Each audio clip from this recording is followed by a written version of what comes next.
Eleanor.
Hi, Jeff. How are you, Mario? Can you hear me? Yes, yes, perfect. Baruch Hashem. Thank you for all your coordination. I'm going to mute myself soon. Okay. And I was able to view the recording. I actually sent it to a friend of mine who may join it or may have his son join it. Okay. So.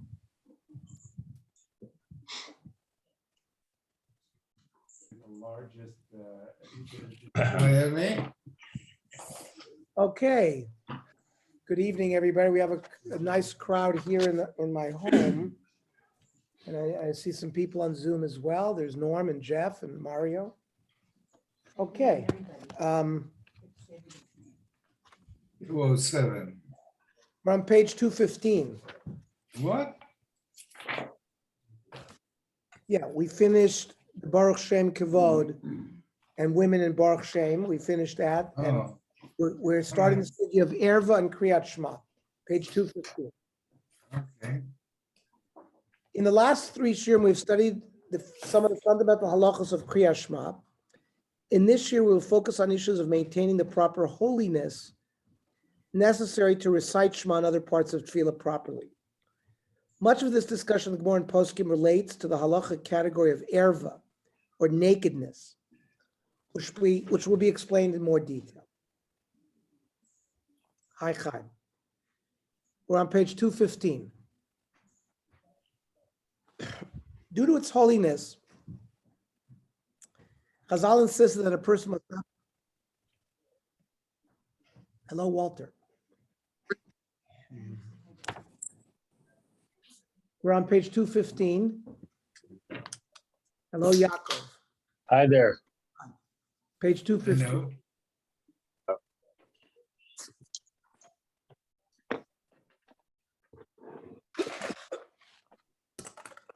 So we're talking about erva with regard to men.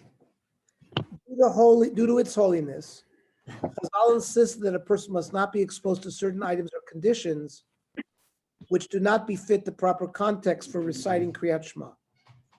One of the main prohibitions of this type is discussed in the Gemara in Brachos. It relates to reciting Kriyat Shema when in view of erva, nakedness, which refers here to the exposed lower body of another person. Amar Rava. Soa ba'ashoshis mutar likros Kriyat Shema kenegda. If you have like a chamber pot and there was dung in it, and but it was covered, you can read Kriyat Shema.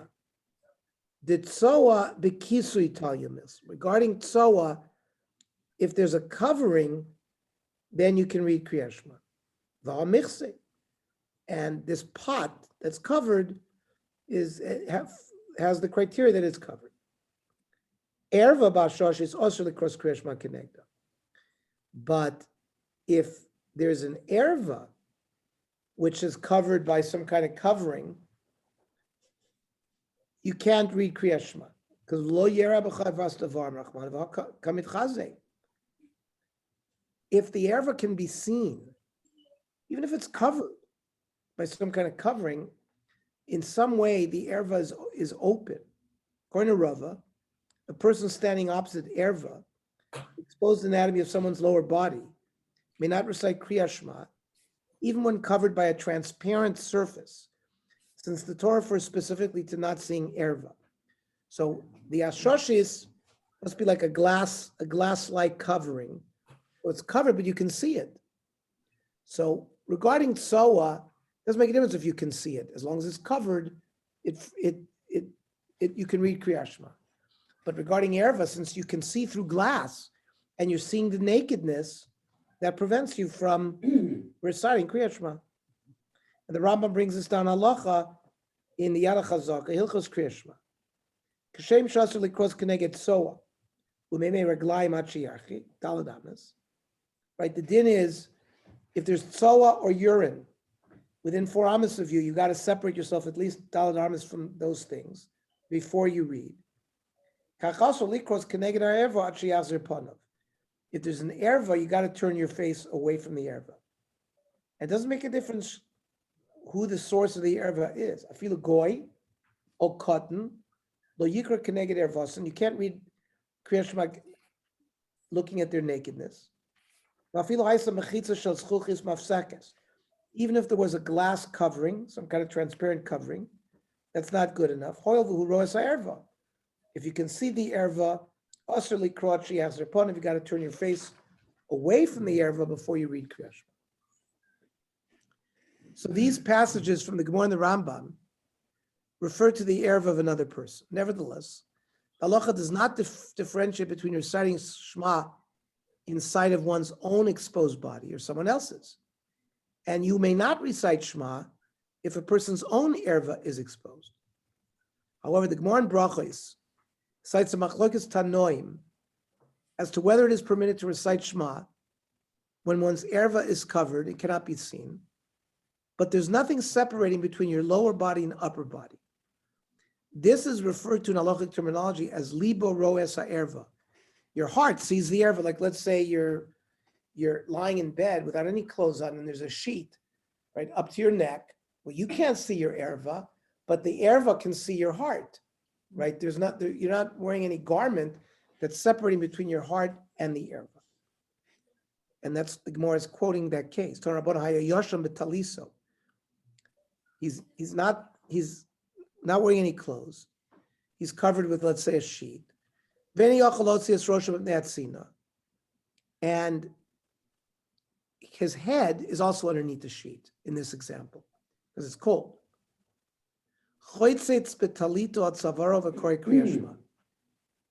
You have to sort of bunch up the garment so you create some kind of separation between your head and the erva.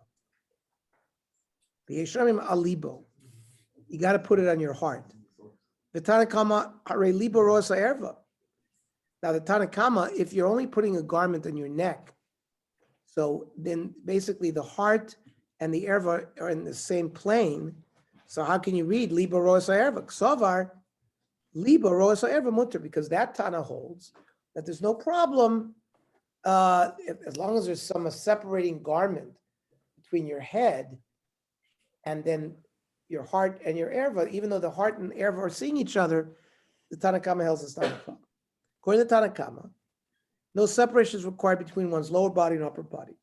While the Yesh Oimim hold that one must separate between the two parts of the body using some sort of clothing, since it's not fitting to recite Shema when no separation exists between the two parts of the body. Rishonim dispute which opinion to follow as the accepted halacha. According to Rabbi Shmaya, no separation is required, while according to the Riyah, separation is required. Both of these opinions are quoted in Tosfos, in Brachas. Chafei. Perosh Ri, Midapar Gemara Hachi, Bepshitus Mashmad Liber Osa Erva Aser. It's clear from the Gemara that according to the opinion that says you have to put a garment sort of at your heart so that there'd be a separation between the heart and the erva, it's clear that the Gemara is holding that if the libo and the erva are together, it would be prohibited. El Rabbeinu Shmaya Tamidu Shel Rashi, Posa Ketana Kama, the libo rosa erva mutter. That the heart and the erva could be on the same plane. Umiyu, the Samuch Mashma da Aser. But the later on in the Gemara, it looks like it's prohibited. The Amoyroim disagreed. For example, when the heel, person's heel and his erva were in the same place, that there was an argument. I'm reading the footnote. The Gemara cites a machlokas Amoyroim between Abai and Rava, whether one may read the Shema where there is no separation between one's heel and the erva.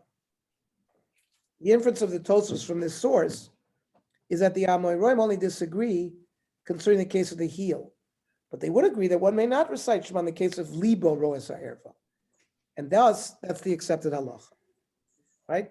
Continuing the Tosfos of libo roes ha'erva kol alman moed aser. So we see that the majority of other Rishonim, including the Rif, the Rosh, the Rambam, the Raiva, the Rashba, agree with the Ri that if there's no separation between the heart and the erva, it's forbidden to recite Kriyat Shema. The Shulchan Aruch follows this opinion. Haya Yashan Aram Betaliso. Person is naked, but he's covered by a garment. Sarich Lachotz Betais Alibo. He has to sort of bunch up the garment so that there's some garment separating between the heart and the erva. Ba'az Yikra Mishum Deliber Osa Erva Aser. That's how the halacha is paskin. The Mishnah Berurah clarifies that the garment in question is a type of robe or cloak that covers the entire body, but does not separate between the upper and lower portions. It's just like a sheet. It covers you. Therefore, if one is not wearing pants or any other garment that separates between the heart and the erva, reciting Shema is forbidden. Hayashan Arum. Hamachaber Tafas Loshna Gemara. The Rav Yosef Karo sort of took the language of the Gemara, the Shem Shayach Hayalishna, where the Sham Shayach, because there that language is appropriate. Avol bin Yanenu, in our subject, Hu Adin K'Shay Yoshem B'Chaluko B'Lo Mechlasayim, even if he was, he had a robe on but no pants. Gam Kein Dina Hachid Aser B'Divrei Torah, you may not recite Torah, or levar shem bracha, or make a bracha. You have to sort of press the robe with your hands in the air of your heart or below your heart so that there's some separation between the heart and the erva. Sorich lochut, you have to press. Perish yad bikatalos ad libo. There has to be some garment on your skin between the heart and the erva. If you didn't do it, you wouldn't be able to recite either Kriyat Shema or Talmud Torah. Fine. The heart is covered, but basically the erva and your heart are in the same plane, and that's not going to be good enough. It's also evident from the Mishnah Berurah and other Achronim that although the Gemara's context when discussing Libo Rosa erva was Kriyat Shema, the halacha applies to the recitation of any dvarim shebekdusha, such as divrei Torah or brachos. Okay, does this halacha of libo roes ha'erva apply practically to modern clothing? It would seem that if one was wearing only a loose-fitting or wide shirt without anything else, then the issue would be relevant. In such a case, he would press his garments down near the heart or underneath it in order to recite Shema. Most clothes today are tight-fitting, including undergarments, which tightly adhere to the contours of the waist area. According to Shulchan Aruch Mishnah Berurah, wearing any one of these garments would create the necessary separation between the heart and the erva. Thus, there would be no halachic problems reciting Shema even without a belt. It should be noted, I'm reading the footnote, that one of the bases for the custom to wear a gartel, a belt worn by many Hasidim, is to solve the problem of libo rosa erva. However, as we stated, the standard modern clothing already solves this problem. And we will discuss the halachic and conceptual significance of a gartel in more detail in Shiur 9. The position of the Chazon Ish is that our garments, think about if you're wearing a t-shirt, so the t-shirt is pressed on your flesh. So that's already like pushing, if you're wearing like a loose sheet and you have to press on the sheet, so because the sheet isn't with nothing. a nightgown might be a That's a problem, problem. but the way, but even an undershirt, l'chora, that's not a problem according to Chazon Ish. Near the dafka b'cholek rachav, a wide robe, like a nightshirt, is what I'm thinking about. They used to wear those very wide nightshirts, right? Shasui shira me'al psaro, where it just sort of hovers over one's flesh. V'yalev magula, and the heart is really open. Also, if you look at when it's resting on the heart, it's just not a tight enough garment. Avacholek muhudak, a tight-fitting garment, it's like a belt. Vim ephod beged, or imafad beged alibo levad, libo roeh. And if the garment's only worn on your chest, and the erva is also covered, then it's also not libo roeh erva. If he's wearing that whole garment on his body, he has to press down over his heart, below it. And pressing will be considered a hefsek. Now, the Piskei Teshuvos writes that even if one wears undergarments or pants that cover the erva and separate between it and the heart without covering the heart, it is still appropriate to cover one's upper body when reciting a bracha, as this is more respectful manner of reciting a bracha. I remember my grandmother always, she would chastise me if, let's say, I would come in from the pool or something, and you weren't wearing a t-shirt, and you ate something, nicht passt or whatever, she'd make a comment that, you have to put a shirt on.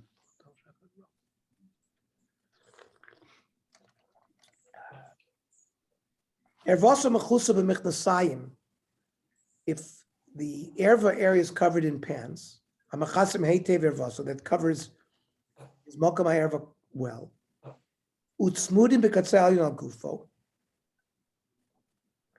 The upper part of the pants are closed around the body. This helps. Even if the upper body is exposed. Then he says, you should cover the bracha. You should cover your upper body as well, if you're going to make a bracha. Shorts. Say again? Shorts. Shorts without a t-shirt. Shorts would be okay. The shorts with a t-shirt would be okay. He's saying, let's say somebody was wearing pants, but no shirt. So that would be a problem.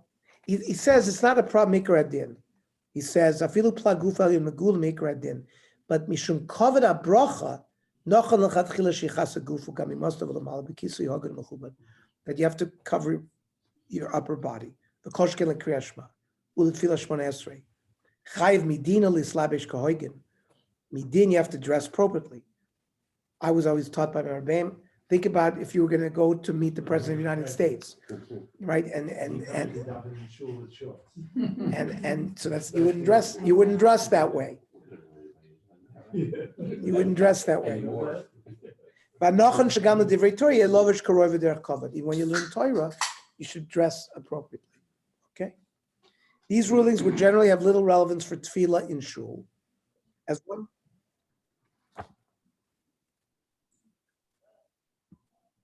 Harold. Okay, how's Caruso? Okay. We're on page 218. Harold, give us a report after the year. It was very nice. The food was excellent. That was very nice. He speaks well. He's very polished. Polish? Not So Polish. So we're on 218 on the bottom. Basically, we've been learning about erva, that in order for you to read Kriya Shema, or really tefillah or bracha or anything like that, the erva has to be covered. You got to wear pants at least. And we said you should also wear a shirt. It's not coveted to wear, to do that also with an uncovered shirt. So these rulings would generally have little relevance for tefillah and shul, as one will usually be fully dressed there. But they may be more relevant for reciting Shema at home, or if someone wants to recite a bracha, learn Torah, even pray in a leisurely setting such as a swimming pool. The Yalkut Yosef rules that the entire issue of Libo Rosh Erva applies only to verbally reciting Kriya Shema, other brachos, or words of Torah. But one may contemplate Torah thoughts in such cases. Therefore, it's permitted for a person taking a shower to listen or think about Divrei Torah, where there is no toilet, or there's a separation between the toilet and the shower. It's a new one. Says the Yalkut Yosef. Asr likro Kriya Shema, ol yispalel v'arch bracha v'loimer kol davar shebekdusha, ol ilma b'divrei Torah kishu aru. If you're naked, you may not read Kriya Shema, daven, make a bracha, or learn. And kol shaliba rosa erva, whenever the heart and the erva are in the same sort of location, that means you're not wearing a tight garment that would separate them. Gufo, if you're wearing like a night shirt, which is not tight to your body, that then your libo and your erva are in the same plane, and that's not good enough.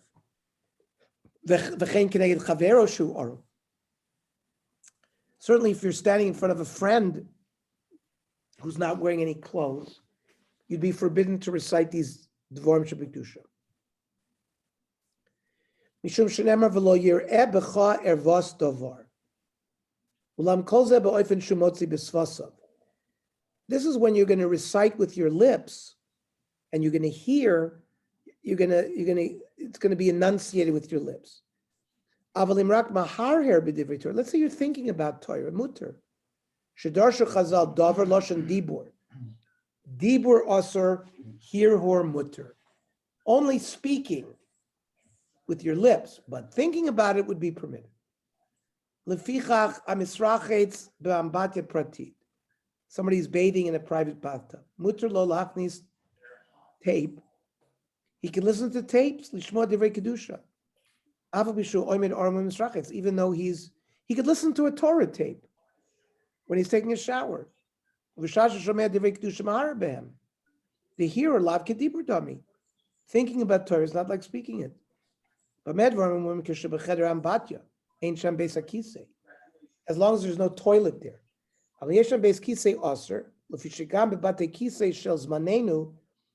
Even though our toilets, they're clean, you may not think of Torah by a toilet. A public bathhouse, in the place where people wash. It's a bad smell, and therefore it's asr. Now, erva of women in Kriya Shema. It's forbidden for a man to recite Shema opposite the uncovered erva of any person. However, just as there is a discrepancy between the standard manner in which a man and woman cover their respective bodies, there's a discrepancy in defining the places in their bodies which are considered erva. The Gemara in Brachos indicates that whatever a woman normally covers is also classified as erva when uncovered. Footnote: these categories of erva mentioned in the Gemara apply outside of the current context of Kriya Shema. Thus, a man is not allowed to hear a woman sing, because kol be'isha erva. A woman's singing voice is considered an erva. He's not allowed to gaze at parts of her body that are usually covered. And her hair must be covered as well. These topics will be dealt with extensively in the Tzurba M'Rabanan volumes on Shulchan Aruch and Ezer. This section focuses mainly on their relevance to the halachas of reciting Kriyat Shema. And they give you a footnote, they give you a source here. So back to the box, that's the colored box. The Gemara also mentions two special cases of women's erva: uncovered hair and a woman's singing voice. This is from the Gemara, Brachos Chav Daled. Amar Rav Yitzchak tefach be'isha erva. Even a tefach of something exposed that should be covered is considered an erva. Lamai. Are we talking about something in her body that is normally covered that you're gazing at? B'amar Rav Sheshes, lama mana kosov tachshitin shebachutz im tachshitin shebifnim. When they came back from the Battle of Midian, they brought jewelry that the women would wear. They wore anklets and bracelets, but they also wore jewelry internally, like a girdle. What does that come to teach you?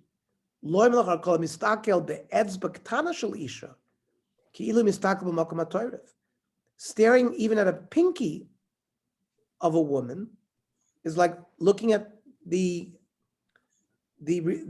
osomakom, the genitalia themselves. Ela beishto u'lekriyat shema.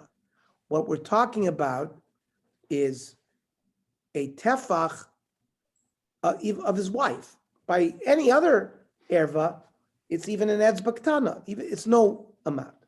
On Rav Chisda, shok be'isha erva. The thigh by a woman is an erva because it's normally covered. Shneimar al shok ivri naharus uksiv tagel ervoscha v'gam terech harpascha. So the thigh is an erva. Omer Shmuel kol be'isha erva. The singing voice. Shneimar ki kolech arev u'marech naveh.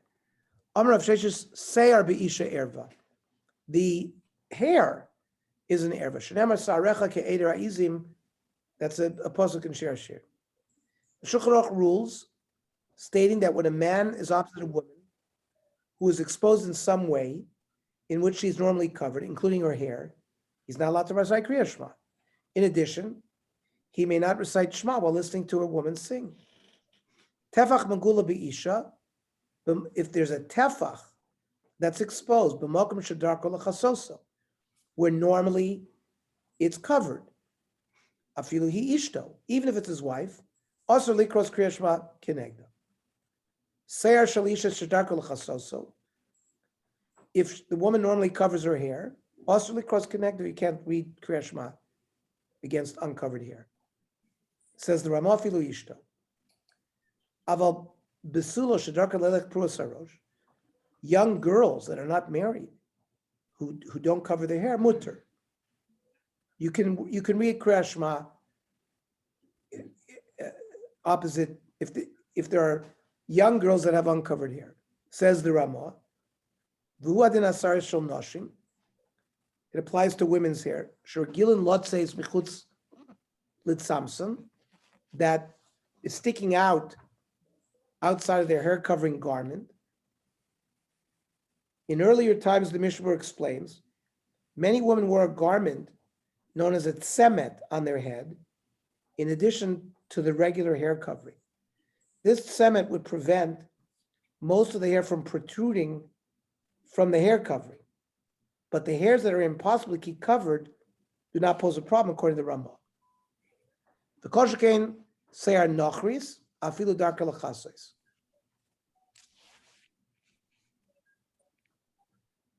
And if she's wearing a wig, and she normally covers the wig, so you can say Kriyat Shema against that.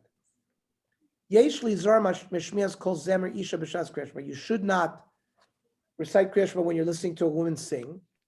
Afilu beishto, even his wife. Aval kol haragil boino erva. A woman's speaking voice is not considered an erva, says the Ramah. 9. This is the manner in which the Ramah is interpreted by the Mishnah Berurah, as well as Shulchan Aruch Harav and Ben Ish Chai. The Aruch HaShulchan appears to interpret the Ramah to allow even a singing voice with which he is familiar. In other words, one would be permitted to recite Kriya Shema while hearing his wife or sister sing if he is used to hearing them sing. And the prohibition applies only if he does not hear them sing on a frequent basis. So with regard to the reason for the first case of an exposed tefach, the Mishnah Berurah explains that wherever a man may have improper thoughts because he's gazing at her unconventionally exposed body, the exposure is considered erva with respect to Kriyat Shema. Mishnah Berurah says, a man is going to come to thoughts by gazing at those parts of the body that are normally covered. So therefore it's considered bichlal ervahi. The osir likros l'haskir shum davar shebekdusha neged zeh, k'mo neged erva mamish. Even nakedness, it's as if you've said the davar shebekdusha against nakedness.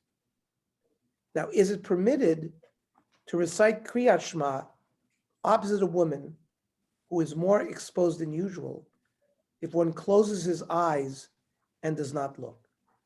This question is often relevant in the summer if one wishes to recite a bracha or the like, and some of the people in the vicinity are not fully dressed. Achronim dispute the halacha in this case, and the Mishnah Berurah rules that if there are no other options, it's permitted to rely on lenient opinions. So you can just close your eyes and recite the bracha. Lufima shbiarna lekaman sivav b'shem achronim the neged erva mamish asra filu ba'otzminav. Now, if there was mamish nakedness, of the genitalia, that would not suffice by just closing your eyes. You got to turn your head. That would be the same here. But if by closing your eyes and you're careful not to see anything, there are those that are lenient. The Mishnah Berurah says that if you can't do anything else, you can rely on that. See Piskot Shuvos, who cites numerous achronim that apply these rulings to reciting brachos or discussing words of Torah in public in places where many women are not fully dressed. In their opinion, it is permitted provided one closes his eyes or turns his face away. Moreover, they write that in cases where most people are dressed appropriately and a minority are not, one may recite brachos or discuss words of Torah when not gazing at passerbys too intently. The Yalkut Yosef, where people are not dressed properly.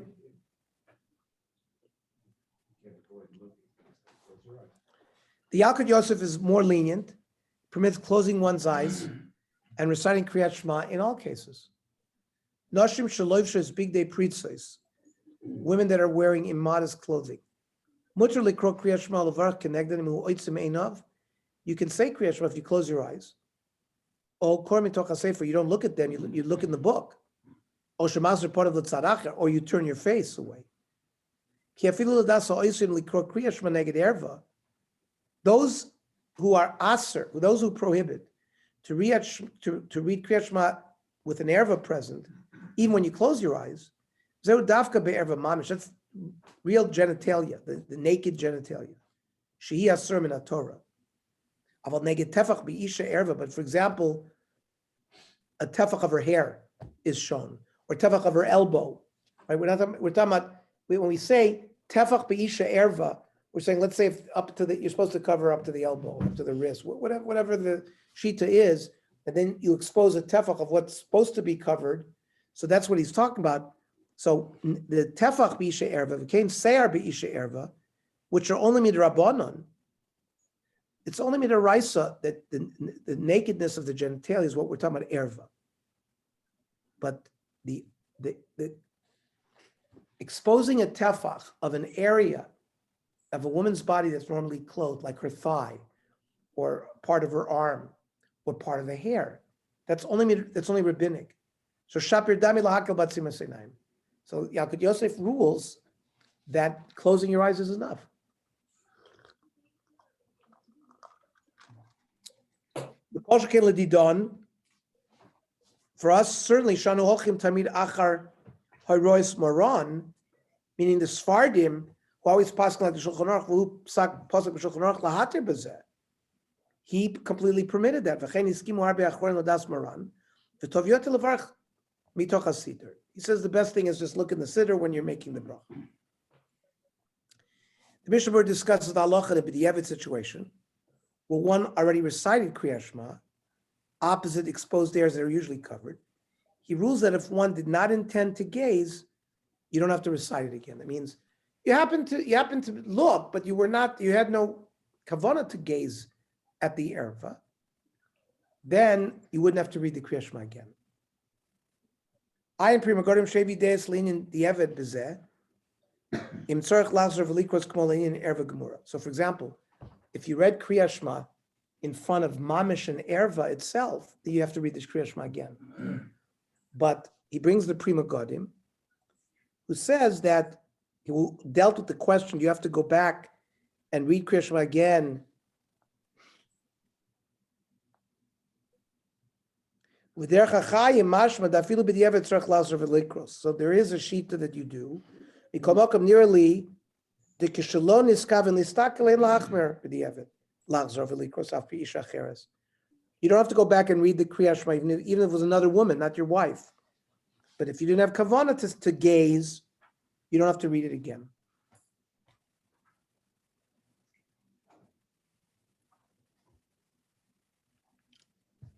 Perhaps the logic in this ruling can be understood based upon the following explanation of Rav Kook in his Truvis Orach Mishpat. Ukfilani esdaiti me'atechas lashon Rambam b'per Gimel me'ilchos Kriyat Shema. He says, from what he deduces from the language of the Rambam, the yesh chiluk ben erva mamish or ben isser erva degufa isha shenikra erva. There's a difference between the genitalia themselves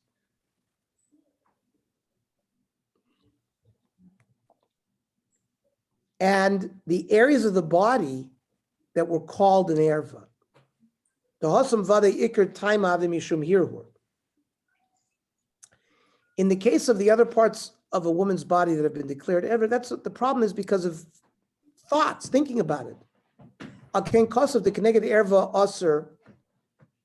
When the Rambam said that if you are standing opposite the erva, you have to turn your face. There,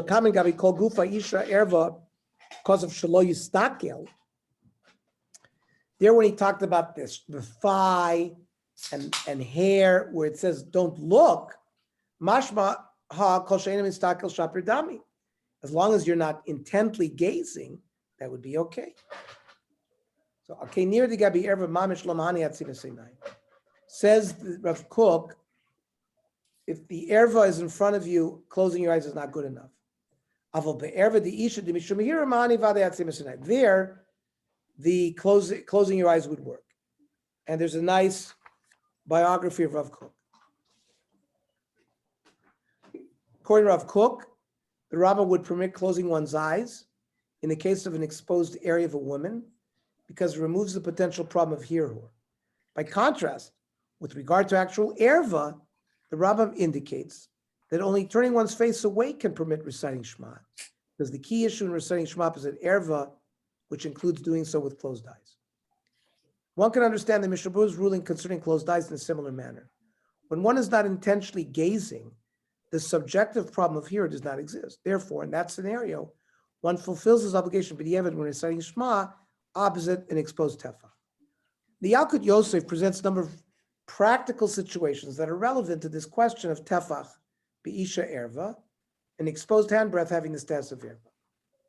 Tefach magula b'isha b'mokum shedark l'chasos. That which we say that if a tefach is revealed in a place that the woman normally covers, afilu hi ishto, even his wife, harehi ke'erva, it's like an erva. V'asher likros Kriyat Shema levarach kenegda. You may not make a bracha.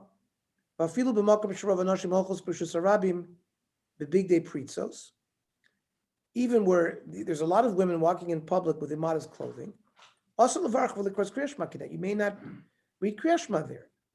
Bein chiluk b'zeh bein hazmanim v'makonim. Makes no difference where you are. You're in America. You're not in Yerushalayim or different times. No. Zeu rak kishitzada elyon shel hazroa megula. If the upper part of the arm is uncovered, right above the elbow. But if the sleeves of the dress reach the elbow and cover it, then ein lachmer b'zeh. So the elbow is what we're talking about. If the up down to the elbow is covered, you're okay. If it's a tefach above, that would be a problem. Mutar likros kriya, and that's Bernie was mentioning about an airplane. You're on an airplane, and let's say there's somebody with a sleeveless shirt, blouse, or something like that.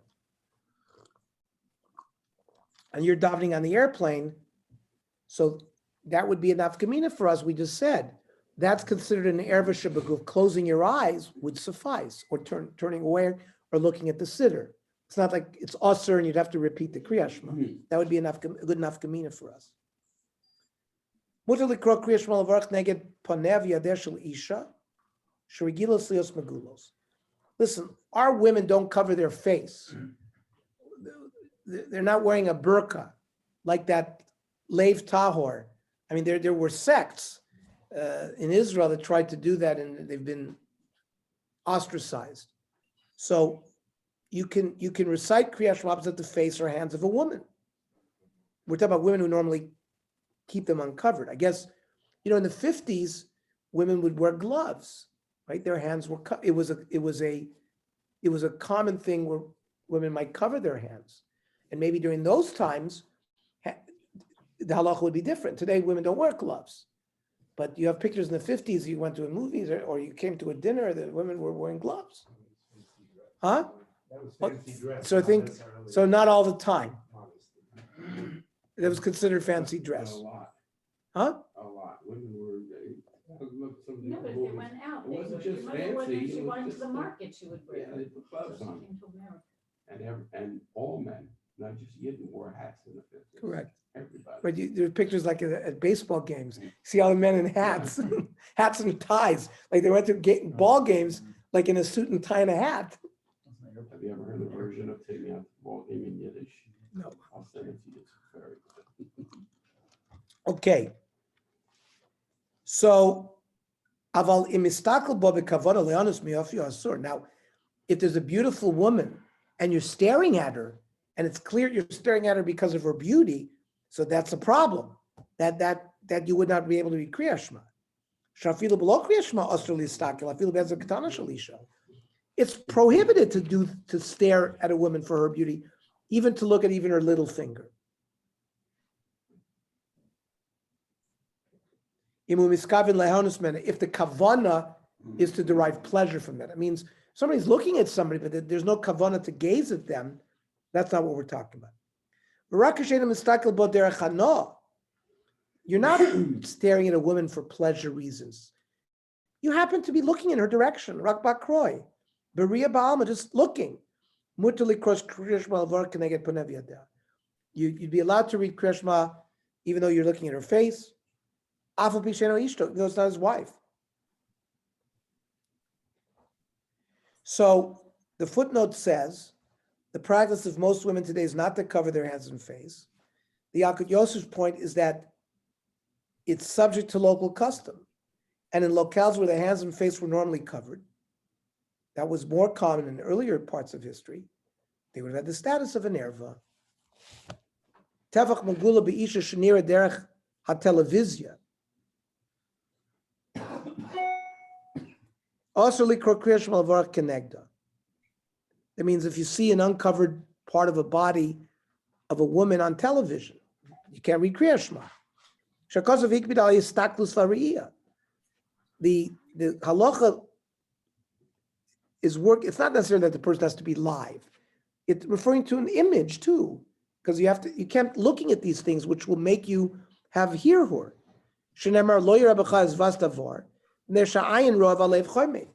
What the eye sees, the heart desires. They hear her. You have improper thoughts. The Yetzer starts work after your eyes see. Erva on the television is the same thing. Thus, according to Rav Yitzchak Yosef, the son of Rav Avadia, the principle of Tefach Bisha Erva applies in the following three cases as well. Where the majority of the women in a certain place walk around without covering their body in the way that the halacha expects, it's still going to hold. Where one gazes at areas of the body that are normally exposed, such as face and hands, with intent to derive pleasure, that would be a problem. Where women can be seen on television or computer screen, exposing a tefach that normally is covered. Now, with regard to the second case, where you're gazing at, let's say, a person's face for pleasure, in the Shulchan Aruch prohibiting the recitation of Shema in front of a married woman with uncovered hair, the Mishnah Berurah writes that this applies even in locations where most women do not cover their hair in public.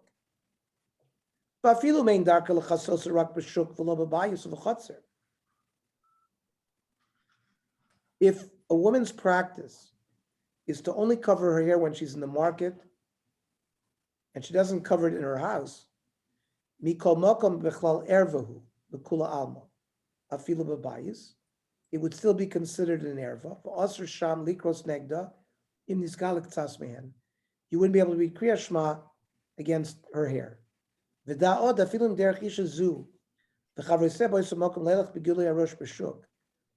the common practice is for this woman and her friends to be in the marketplace without covered hair. It's still osir. Just like an exposed thigh is osir no matter what. You're obligated to cover your hair. So therefore, it's considered an erva, even if the local custom is not so. That's what the Mishnah Berurah says. However, the Aruch HaShulchan disagrees with the Mishnah Berurah. In his opinion, the halachic status of hair has changed in recent generations. Since many women no longer cover their hair outside of the home, despite it being halachically required, hair no longer has the status of erva, and one may recite Shema opposite exposed hair of a woman. Says the Aruch HaShulchan,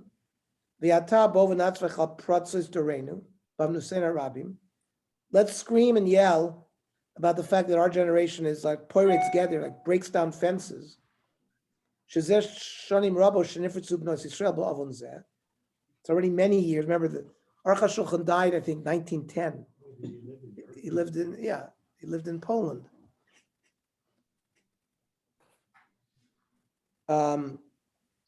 He says there are already decades that Jewish women are not covering their hair. All the Rabbanim are screaming and yelling, it makes no difference. Nobody's listening. So says the Aruch HaShulchan, midin then we can read Kriya Shema opposite uncovered hair. Kivin sha'ata, now, Ruban Hoichos Kach, the majority walk around with uncovered hair. And therefore it becomes like her face, an area that's normally not covered.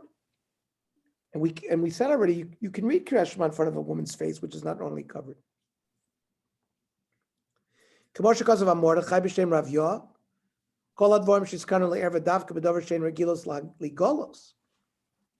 These are erva things that are normally hidden.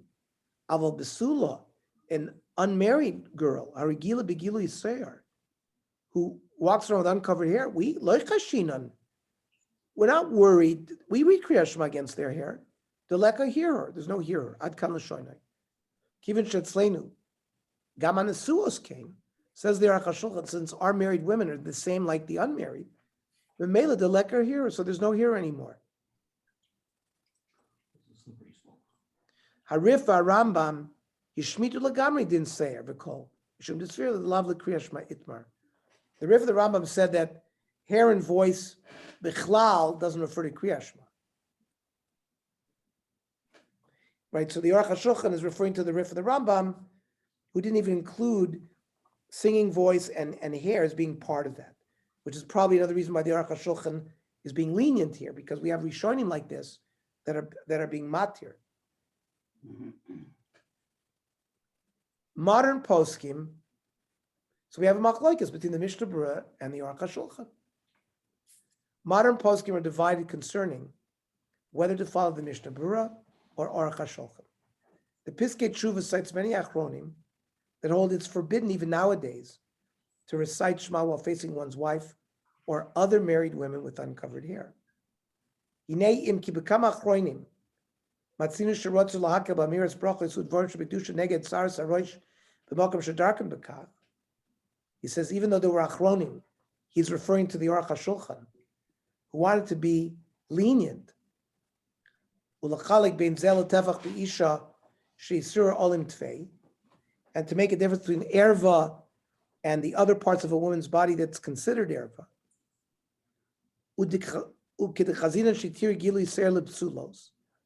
And just like by unmarried girls, we allow to read Kriyat Shema even though their hair is uncovered. Rov Achronim make no distinction like the Aruch HaShulchan. If he has a woman with uncovered hair and being his wife in front of him,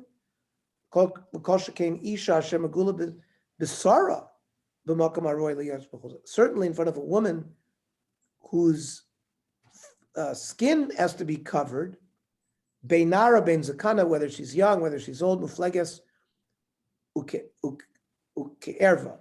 It's also loimer shum divrei kedusha v'divrei Torah kineg. Avil kol neshosa makom sham hochin kach or she regila b'kach bevesa vein lebala shum ispalus mikach. Even if the women walk around this way, she dresses like this, black, and her husband doesn't have hair word, doesn't make a difference. That's the way the Machmirim paskin. Rav Mordechai Eliyahu, who's chief rabbi, was also stringent. Even in communities where women do not cover their hair, also likro connect, and you can't read Kriyat Shema. Given sheish makilim, since you have the Aruch HaShulchan, if b'diavad you did it, they don't make you repeat it. On the other hand, the Yalkut Yosef writes that one may be lenient, similar to the Aruch HaShulchan.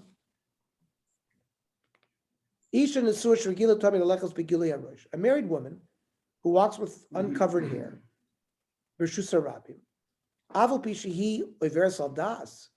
she's violating a prohibition. You're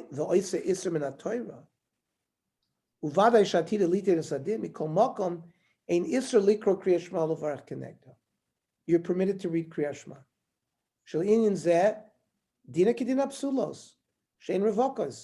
It's like reading Kriyat Shema in front of unmarried women who are single.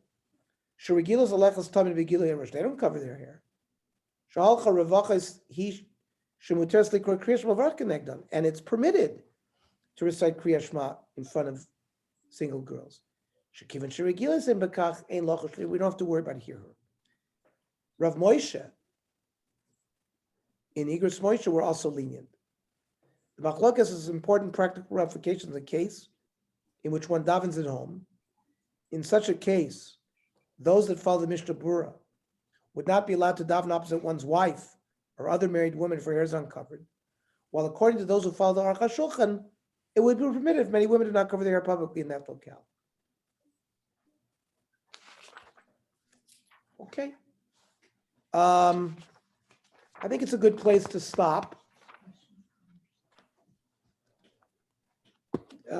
We'll finish next week the laws of Erva, and we'll go more into the Zmanim. Chaim Eisenberg is a great chassid regarding Zman Kriyat Shema. He's always announcing that. Gives us 90 seconds. Right. So that's for next week. So anybody want to make a comment or question or? I would just say that there's a really interesting article. It's now several years old by Michael Broyd in Tradition, on covering the women's covering their hair, what the halachic issues are.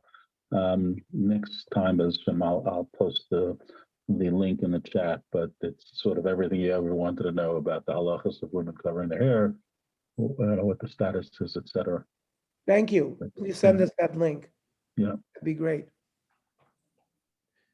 The daf for the daf yomi people, we're learning at 9 o'clock. The daf.